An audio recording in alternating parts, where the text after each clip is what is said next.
Willkommen in Deutschland. We have landed here in Berlin for a Formula E double-header and the last race in the European leg of Season 3.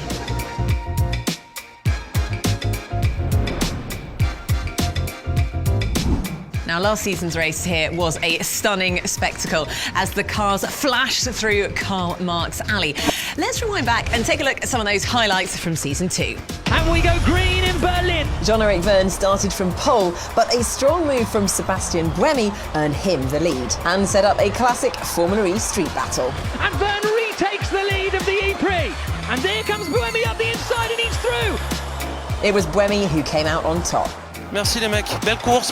Germany's very own Daniel Abt drove his strongest race in Formula E to date to take second place. This year, Formula E returns to the historic Tempelhof Airport, which played host to a rather controversial race in Season 1. Jarno Trulli started on pole, and the racing that followed didn't disappoint. Oh, and it's a spin, and it's Daniel Abt. What a decisive move from Jerome D'Ambrosio. That's bowled up the inside, and he's going to hit Jean-Eric Vergne. Oh, Buemi tries to fight back and does so.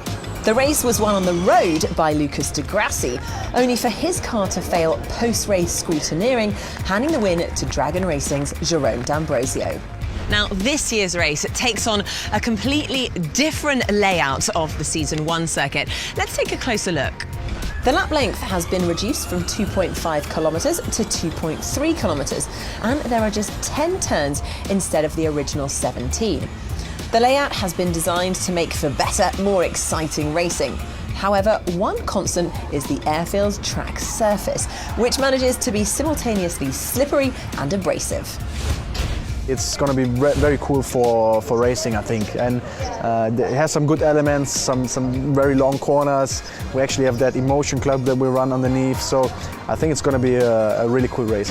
I think the best overtaking spots will be turn 1 for sure, because you have the straight and you have a long corner there, and then on the back straight. I mean, these are the two main points, but with the amount of energy that we have to save this time, I think you'll see probably overtaking everywhere.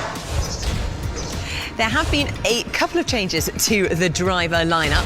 Stefan Sarrazin is moving across to Team Techeetah to replace Esteban Gutierrez for the rest of the season.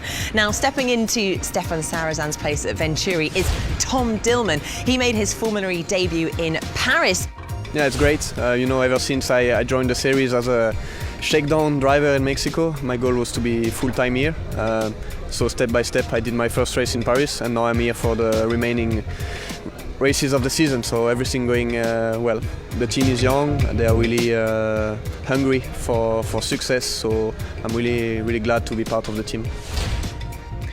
As we check in to the business end of the season, it's Sebastian Buemi who continues to show why so many people consider him to be the boss of this championship. The dominant victory in Paris further cements Buemi's place at the top of the leaderboard. Yes, incroyable. But old rival Lucas de Grassi is never too far behind. Now, this weekend is one of the most intense weekends of the season because it is a double-header racing on Saturday and Sunday. But to add a bit of intrigue, the Sunday race is in fact 2 laps longer. So any celebrations will have to wait as drivers and teams will be working away, recalculating their energy strategies overnight. This is shaping up to be a stormer of a race weekend. We also might get our first wet race, 30% chance of rain forecast for Saturday. So make sure you do tune in to watch sparks fly as Tempelhof Airport comes alive once again for the Berlin E-Prix. We'll see you soon.